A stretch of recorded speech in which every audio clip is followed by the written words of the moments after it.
এদিকে সুখবর দিলেন শেখ হাসিনা। আওয়ামী লীগের মিষ্টি বিতরণ শুরু, পর্দার আড়ালে ভারতের খেলা শুরু। খুব শীঘ্রই আওয়ামী লীগ পূর্ণ শক্তি নিয়ে মাঠে নামছে এবং আওয়ামী লীগকে ভারত কূটনীতিকভাবে 100% সমর্থন করবে এবং বহির্বিশ্ব আওয়ামী লীগকে সমর্থন করবে। সো আওয়ামী লীগ কার্যক্রম যদি নিষেধাজ্ঞা তুলেও ফেলে আওয়ামী লীগ রাজপথে নামবে, এটা 100%। নিষেধাজ্ঞা যদি নাও তোলে আওয়ামী লীগ রাজপথে নামবে। রাজপথে শুধু ঝটিকা মিছিল, বিক্ষোভ মিছিলে আর সীমাবদ্ধ থাকবে না, এখন চলবে ডাইরেক্ট অ্যাকশন। কোনো সময় গ্রেপ্তার করা হতে পারে মেটিকুলাস প্রফেসর ইউনূস সরকারের অন্যতম উপদেষ্টা সেই ব্রিগেডিয়ার এম সাখাওয়াত হোসেন।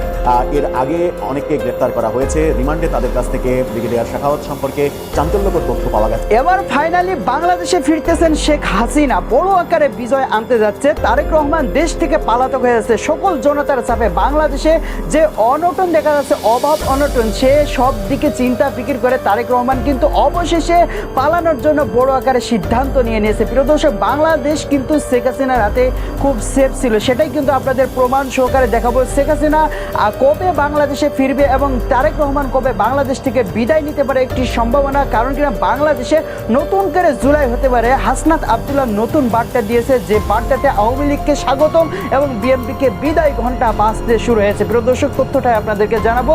তার আগে ছোট্ট একটা রিকোয়েস্ট করতে চাই, যারা নতুন আছেন এই চ্যানেলে যুক্ত, নতুন খবর দেখছেন, অবশ্যই এই চ্যানেলটা সাবস্ক্রাইব করে বেল আইকন অল করে দেবেন, তাহলে দেশের সকল আপডেট খবর, রাজনৈতিক খবরগুলো সবার আগে এক ভিডিওর মাধ্যমে আপনি প্রথমে দেখবেন। দর্শক, শুরুর অংশ শুনেই কিন্তু বুঝতে পেরেছেন যে কি বিষয়ে আলোচনা করতে চলেছি। অর্থাৎ মানে আওয়ামী লীগ ব্যাক করতেছে আর বিএনপি বিদায় নিচ্ছে। কারণ অল্প কিছুদিন তারা ক্ষমতা পেয়েছে, ক্ষমতা পেয়ে কিন্তু মানুষের সাথে বেইমানি শুরু করে দিয়েছে।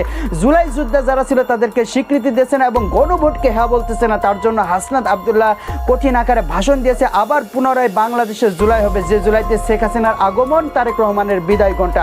দর্শক, পরবর্তী ভিডিওতে জানিয়ে দেবো আসলে শেখ হাসিনা কবে আসতেছে এবং কখন আসতেছে। দেখতে হলে আমাদের চ্যানেলের সাথে যুক্ত থাকতে হবে। তাই কথা না বাড়িয়ে আজকের মতো শেষ করে দিচ্ছি। দেখা হবে নতুন করে নিউজে।